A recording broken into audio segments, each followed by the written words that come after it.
It began on a Friday, as things often do. This particular Friday turned out to be strange post. Although it was normal enough, Elliot, who got up at 7 a.m. as normal, made his mum's breakfast at 8:15 a.m. as normal, went to school at 8:55 as normal, and was in the headmaster's office by 9:30 a.m., which was rather later than normal. There were many more creations for Bryson and more headmaster than the one his mother gave him, but the politest by far was called Paul me Graham. A shout outside nearly made jumpy headmaster fall off his chair. Elliot couldn't help but feel sorry to call Graham. There were many theories at school as to why he was such a bad nurse, and not all of them started by Elliot.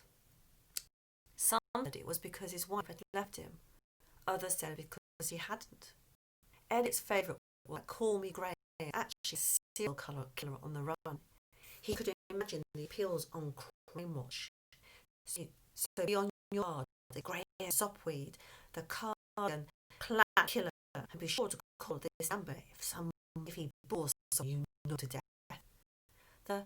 The thing, Elliot, everyone at Brown wants you to help you to achieve your fullest potential. Call Me Graham went on. Not everyone, sir, muttered Elliot. Whatever you mean, called me Mr. Graham, a button off his gun. Oh, Elliot, said Grace Upwood, headmaster of Bryce Grammar School. What are you going to do with you?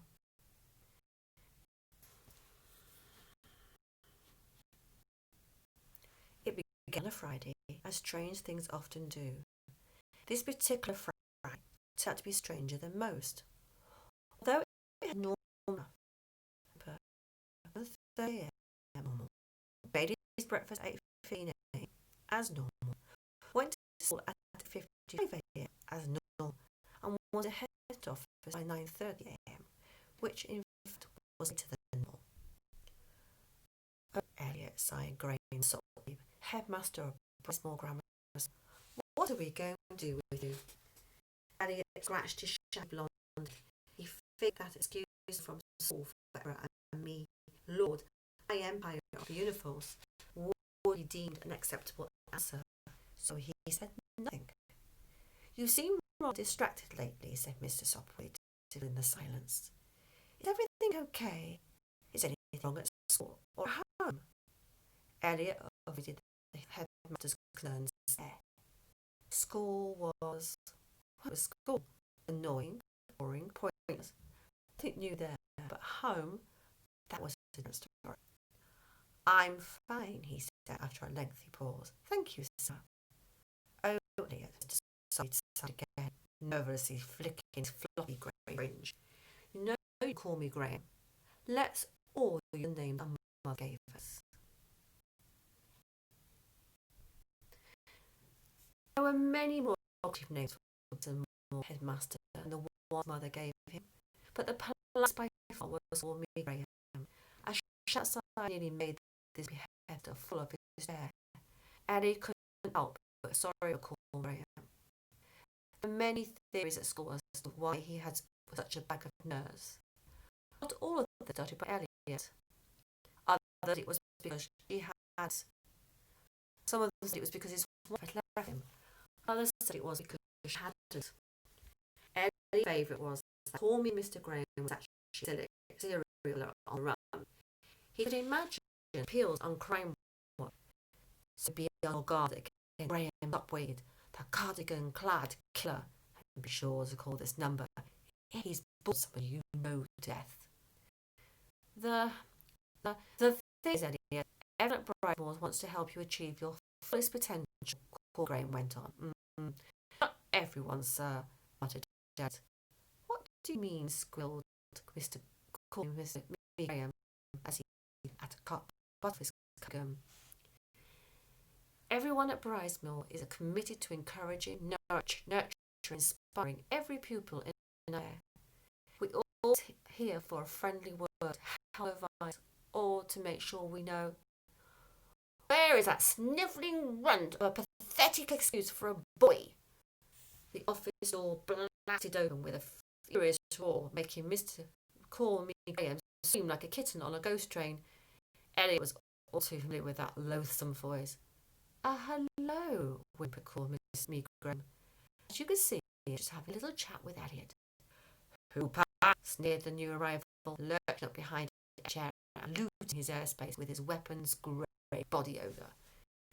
There was only one person who would make Elliot's surname sound like a dirty word. It was Mr. Boyle, of history, Brasmore's deputy headmaster, and unless there was a schoolmaster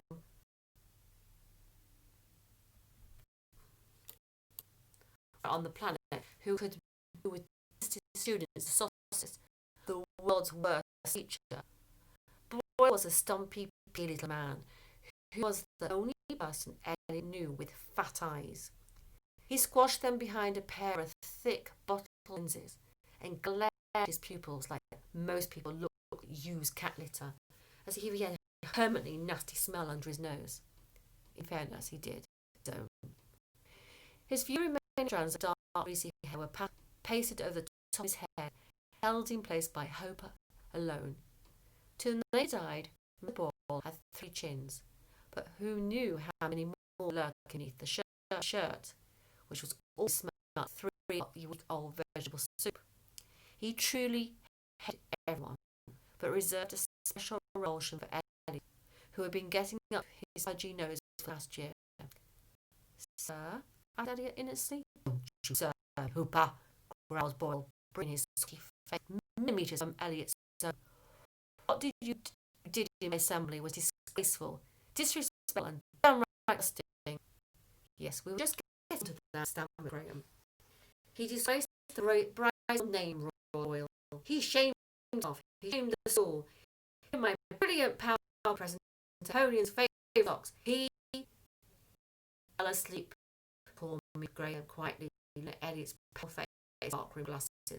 Let's try and save Mr. Isn't enough time has been late, Elliot. Why are you tired? Sat all that terrorising of Lady Act, or violent until dawn, or putting my other pan up so the flag again. Elliot smirked at the memories for all in favour of pranks to Boyle knew would never prove. Well, these days couldn't be more trouble. Shouted Boyle. There has to be a question. He's so disrespectful. It's quite all right, whispered Call Me Graham. Shouted Boyle over his shoulder. His chubby not leaning head face and stayed to you. Well, and that shirt saw an iron. I turned his nose up, but I told once to pocket what jewelry is for at Bryce. Well, come on, then let's hear your pathos. Yes, talk to us. Perhaps we can help, said Graham kindly. You're only 12 after all. We don't expect you to get everything right. Elliot's fingers instinctively tightened around the old boy's pocket. For a moment he considered the truth. Perhaps his head could help. Elliot didn't know what to expect or how to explain about. But at some point, as he thought formed in his head, he silently crushed it. Elliot keep what was happening at home a secret. Telling anyone was far too risky. Mr. Boyle, right, said Elliot, a lie genius thread. I keep up late playing computer games. It's all my own fault. You see? Well, Boyle triumphantly punching the air with an arm the size of a fatty leg of lamb, and not calling me backwards off his chair. I knew it! Do you have nothing to say in your defence, Elliot? Call Me Graham. On the floor. Anything else we should know? No, sir. Elliot. I'll tell you what he needs to know, sneered Gibbons with a grin that curdled custard.